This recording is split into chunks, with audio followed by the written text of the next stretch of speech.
তো জিওতে এখন প্রচণ্ড পরিমাণে কিন্তু কল ড্রপ হচ্ছে, নেট একদমই চলছে না, আর নেটওয়ার্কের তো যাচ্ছাতাই অবস্থা। মানে কোনোভাবে নেট চালানো যাচ্ছে না, আর সন্ধ্যার পর থেকে তো নেট একদম চলছেই না, পুরোপুরি অফ। আর এই প্রবলেমটা নিয়ে আমার ফেসবুকের পেজেতে, আমার এই পেজেতে একটা পোস্ট করেছিলাম যে এই প্রবলেমটা কার কার হচ্ছে। এই পোস্টে অনেকেই কমেন্ট করে জানিয়েছেন যে তাদের এই প্রবলেমটা হচ্ছে। তার মানে কি? তার মানে এই প্রবলেমটা কোনো ইনভ্যালিড প্রবলেম নয়, এই প্রবলেমটা হচ্ছে ভ্যালিড একটা প্রবলেম। এই প্রবলেমটা কিন্তু সমাধান করা উচিত। তো আজকে দেখব যে এই প্রবলেমটা নিয়ে জিও কী ভাবছে। জিও কি আদৌ এই প্রবলেমটার কোনো গুরুত্ব দিচ্ছে, নাকি এটা পুরোপুরি দায় এড়িয়ে মানে উদাসীন হয়ে থাকছে? তো এইটাই আজকে দেখব। তার আগে আপনাদেরকে জানিয়ে রাখি, এই মুহূর্তে সবথেকে বেশি গ্রাহক রয়েছে কিন্তু জিওর। জিওতেই কিন্তু সবথেকে বেশি গ্রাহক কিন্তু ভারতের মধ্যে রয়েছে। তো যেহেতু সবথেকে বেশি গ্রাহক রয়েছে জিওতে, অত পরিমাণে নেটওয়ার্ক কিন্তু তারা প্রোভাইড করতে পারছে না। ঠিক আছে, প্রোভাইড করতে পারছে না। কয়েকদিন আগে খেলা চলে গেল, খেলা দেখলেন সবাই। একই সাথে হটস্টারেতে ৭০ কোটি লোক, ৬০-৭০ কোটি লোক কিন্তু একই সাথে খেলা দেখছে।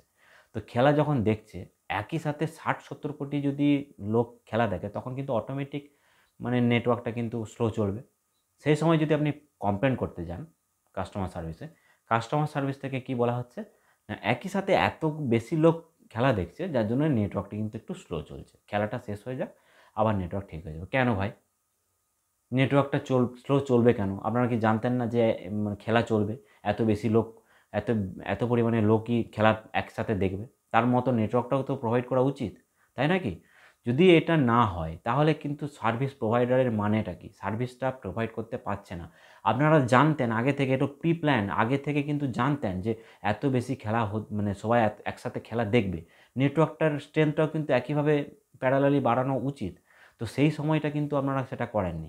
একই সাথে অনেক লোক খেলা দেখছে, সেই অজুহাতে কিন্তু আপনাদের নেটওয়ার্কটা কিন্তু স্পিডে চলছে না, নেট বাফারিং চলছে, খেলা দেখা যাচ্ছে না। তো এই যে হচ্ছে, এই হটস্টার যে অ্যাপটাতে আপনারা দেখছেন, একটা ছোট্ট অ্যাপ, সেই অ্যাপের মধ্যে কিন্তু এত ৬০-৭০ কোটি লোক একসাথে খেলা দেখছে, অ্যাপটা ক্র্যাশ করছে না, অ্যাপটার কিছু হচ্ছে না। নেটওয়ার্কটা কিন্তু অ্যাপ ক্র্যাশ করে যাচ্ছে, নেটওয়ার্ক কিন্তু প্রোভাইড করতে পারছে না। তার মানে নেটওয়ার্কের নিশ্চয়ই কোনো ফল্ট রয়েছে, সেটা কিন্তু আপনাদের ভাবা উচিত। তো এই জিনিসটা কিন্তু সিরিয়াসলি ভাবুন, এগুলোকে কিন্তু ইগনোর করে যাবে না। তো চলুন এবার কাস্টমার সার্ভিস আপনাকে লাইভ একটা দেখাচ্ছি। কাস্টমার সার্ভিসে যদি আমরা মানে কমপ্লেন করতে যাই নেটওয়ার্ক স্লো চলছে বা কিছু, তখন কি রেসপন্স আছে সেটা একবার দেখা যাক। নমস্কার, আপনার জন্য একটি গুরুত্বপূর্ণ ঘোষণা।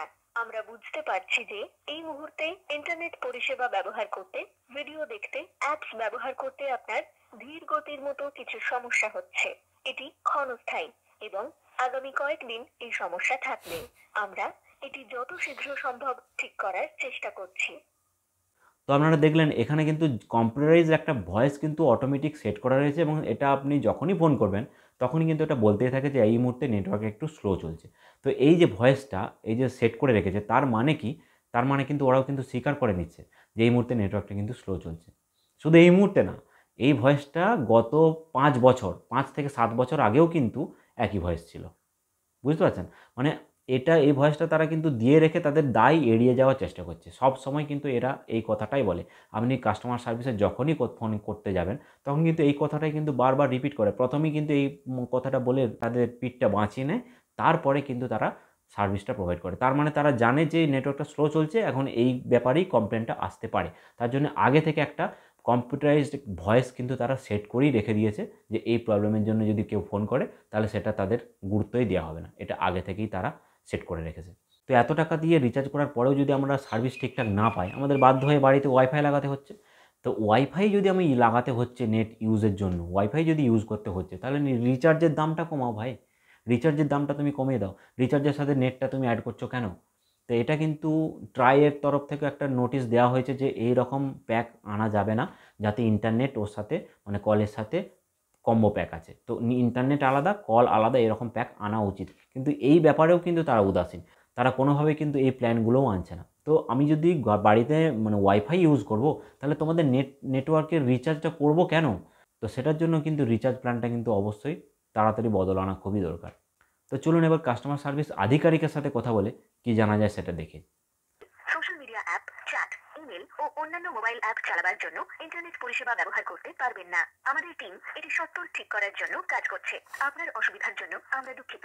আমাদের অ্যাডভাইজারের সাথে কথা বলার জন্য ৯ টিপুন।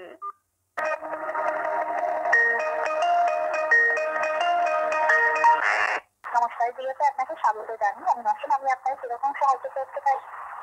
হ্যাঁ, আমার নাম কৌশিক দে। জি বলুন তো। বলছি এই নাম্বারে নেট একদম চলছে না, কোনোভাবে নেট চালানো যাচ্ছে না, বাফারিং চলছে, কোনো পেজ খুলছে না, আর ফেসবুক তো খুলছেই না। স্লো চলছে নাকি একদমই চলছে না স্যার? মানে ওটা একদমই চলছে নাই ধরুন। লাইনে থাকবেন স্যার, আমি চেক করে নিচ্ছি।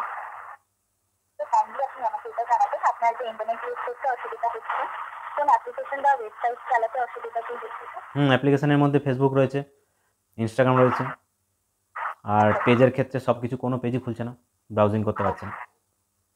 ঠিক আছে, ইউটিউবও রয়েছে অ্যাপের মধ্যে।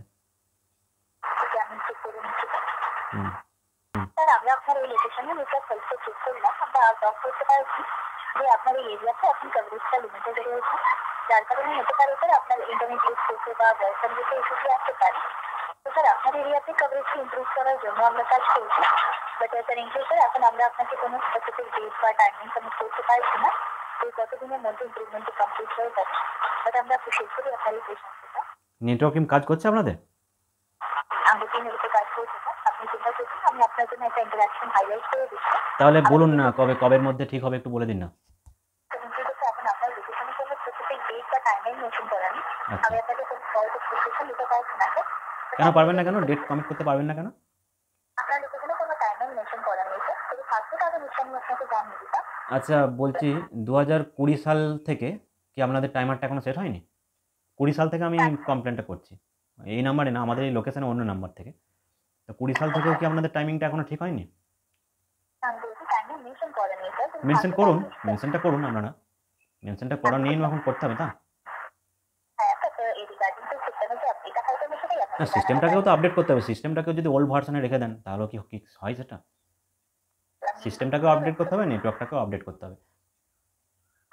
আমি নিজের উপরে যত করতে পারবো সেটা অবশ্যই আমি আপনার জন্য করে না, দেবো। রিচার্জটা যখন করা হয় তখন তো 1 পয়সাও কম নেননি না, তাহলে আমরা সার্ভিসটা পাবো না কেন? অবশ্যই আপনার কথা ঠিক আছে, আপনার কাছে আমি থাকতে তো রিয়াক্ট করতাম। তারপরে এখন আমি আপনার লোকেশন চেক করে আপনাকে ইনফরমেশনগুলো প্রোভাইড করছি। হুম, আপনার লোকেশন গুলো রিফ্লেক্ট করেছে সেটাই আপনাকে জানানো হচ্ছে স্যার। তো আপনার লোকেশনের ডিটেলসটি নোট ডাউন করে কন্ট্যাক্ট দিয়ে আমি নেটওয়ার্ক টিমকে হাইলাইট করে দিচ্ছি। ডেফিনেটলি আপনি এই ইমপ্রুভমেন্টটি পেয়ে যাবেন স্যার। ঠিক আছে, থ্যাংক ইউ। আর কোনো সাহায্য করতে পারি না? না, আর কিছু না, এটা করলেই ভালো লাগবে। ওকে স্যার, একটা ছোটো রিকোয়েস্ট করতে পারি আপনাকে যদি? হ্যাঁ হ্যাঁ, আপনি পাঠান, লিঙ্ক পাঠান, আমি রিভিউটা দিয়ে দেবো। শোনা স্যার, ভিডিওতে কল করার জন্য ধন্যবাদ, আপনার দিন শুভ হোক। Thank you. তো কি বুঝলেন? তারা কিন্তু কোনো ডেট কমিট করতে পারছে না। তার মানে এই দিনের মধ্যে, আগামী 7 দিন বা আগামী 10 দিনের মধ্যে এই আপনার যে ইস্যুটা এটা সলভ হয়ে যাবে, এই কথাটা কিন্তু তারা বলতে পারছে না। তার মানে এই প্রসেসটা কতদিনের মধ্যে ঠিক হবে, এই প্রসেসটা কিন্তু আদি অনন্তকাল ধরে চলতেই থাকবে। কোনোভাবে এটা কিন্তু ডেট কিন্তু কমিট করে না এরা, কোনোভাবে কিন্তু কমিট করতে পারবে না, কারণ এদের নেটওয়ার্ক টিম কাজই করে না।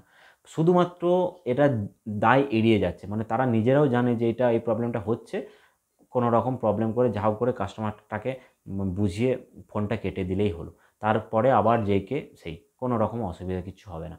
তো এই যে প্রবলেমটা বুঝতে পারছেন, এরা কিন্তু ইচ্ছে করে কিন্তু দায় এড়িয়ে যাচ্ছে, তাদের কাছে কমপ্লেন করে কোনো রকম সুরা হচ্ছে না। কিন্তু আপনি যদি পোর্ট মেসেজ করেন তখন দেখবেন যে পোর্ট মেসেজ করার পরেই আপনাকে একটা কল করবে কাস্টমার সার্ভিস থেকে, সেই যে কলটা করবে সেইখান থেকে যে একটা নেটওয়ার্ক টিমের কাছে যে পাঠিয়ে দেবে আপনার নেটওয়ার্কটা একদম ঠিক করে দেবে, তখন দেখবেন যে তারপরে দুদিন কিন্তু একদম সুন্দর নেট চলবে, কোনো রকম অসুবিধা হবে না, একদম দারুণ ফাস্ট নেট চলবে। আবার দুদিন পর 3 দিন 4 দিন যখন বেরোবে তখন কিন্তু আবার যেই কেসে একই অবস্থাতে কিন্তু পড়ে যাবে। তার মানে কি এরা কিন্তু সার্ভিসটা প্রোভাইড করতে পারে, ইচ্ছা করে করছে না, পুরোপুরি ইগনোর করে যাচ্ছে। এটা কেন করছে জানেন তো? আমরা যে এত টাকা দিয়ে রিচার্জ করছি, মান্থলি যে রিচার্জটা করছি, ওরা যদি একদিন যদি নেটটা স্লো চালিয়ে রাখতে পারে, কয়েক ঘন্টা, একদিনের কয়েক ঘন্টা যদি স্লো চালিয়ে রাখতে পারে, কয়েকটা কল যদি আমাদের ড্রপ করতে পারে, তাহলে তাদের কিন্তু পুরো ভারতে কোটি কোটি টাকা কিন্তু ওই 1 ঘন্টা বা 1 মিনিটের এগেনস্টে তাদের রোজগার হয়ে যাচ্ছে। তো বুঝতে পারছেন, সেই জন্যে কিন্তু তারা এই ব্যাপারগুলোকে ইগনোর করে যাচ্ছে এবং এই প্রবলেমগুলোকে তারা কোনো গুরুত্বই দিচ্ছে না। কিন্তু এটা যদি মেট্রোপলিটন কোনো এরিয়া বা কোনো শহর অঞ্চলের যে সমস্ত এরিয়াগুলোতে, সেখানে কিন্তু এই প্রবলেমটা কিন্তু হয় না, সেখানে কিন্তু নেট ভালো একদম সুন্দর স্পিডে চলে। আর গ্রামের দিকে এটা কিন্তু ওরা কিন্তু পুরোপুরি ইগনোর করে যাচ্ছে। কারণ কি, গ্রামের দিকের কমপ্লেনটা কিন্তু অতটা জোরালো হয় না এবং সেখানেতে যদি মানে নেটটা একটু স্লোও চলে তাহলে তাদের কোনো অসুবিধা নেই। আমাদের যা অসুবিধা হচ্ছে আমাদেরই অসুবিধা, তাদের কোনো অসুবিধা হচ্ছে না। এই ব্যাপারটা গা এড়ানো ভাবটা কিন্তু তাদের চলে এসেছে, যার জন্য তারা কিন্তু আমাদেরকে ইগনোর করছে। তো আমার এই ভিডিওটা বানানোর উদ্দেশ্য জিওকে গালিগালাজ করা নয়। জিওই হচ্ছে একমাত্র সার্ভিস প্রোভাইডার যারা আমাদেরকে নেট ইউজ করা শিখিয়েছে, যারা আমাদেরকে ইউটিউবে ভিডিও দেখতে শিখিয়েছে। কোনো রকম বাফারিং ছাড়া ফেসবুকে আমরা ভিডিও দেখতে শিখেছি এই জিওর জন্যই। মানে 2016 সালে যখন জিও প্রথম আসে তখন আমি নিজে কলকাতার যাদবপুরেতে ভোরবেলা লাইন দিয়ে সিম কিনেছি। তো তখন থেকে কিন্তু আমি জিও ইউজ করছি এবং তখন থেকে কিন্তু জিওর সার্ভিস যথেষ্ট ভালো ছিল। কিন্তু সময়ের সাথে সাথে যখন তাদের গ্রাহক সংখ্যা প্রচণ্ড পরিমাণে বেড়ে গেল, তারা কিন্তু এই প্রবলেমগুলোকে ইগনোর করছে। তো এই প্রবলেমটার সুরাহা কোনোভাবে পাওয়া যাচ্ছে না, সেই জন্য ভিডিও বানিয়ে একটা তোমাদের সাথে শেয়ার করলাম। যদি কোনোভাবে এই ভিডিওটা জিও কর্তৃপক্ষের কাছে পৌঁছায়, তারা যদি বুঝতে পারে যে এই প্রবলেমগুলো সমাধান করা উচিত, তাহলে কিন্তু ভিডিও বানানোটা আমার সার্থক হবে।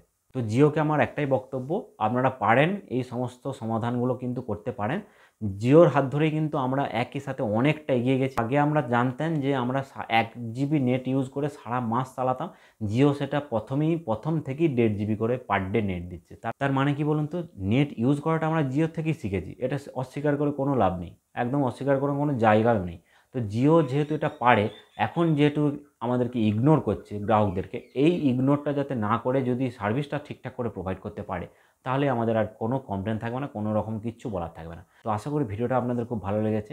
ভিডিওটাকে অবশ্যই শেয়ার করুন, যাদের এই প্রবলেমটা হচ্ছে তারা কিন্তু অবশ্যই শেয়ার করুন, যাতে এই ভিডিওটা জিও কর্তৃপক্ষের কাছে গিয়ে পৌঁছয়। দেখা হচ্ছে পরবর্তী ভিডিওতে, ততক্ষণ সবাই খুব ভালো থাকবেন। বাই।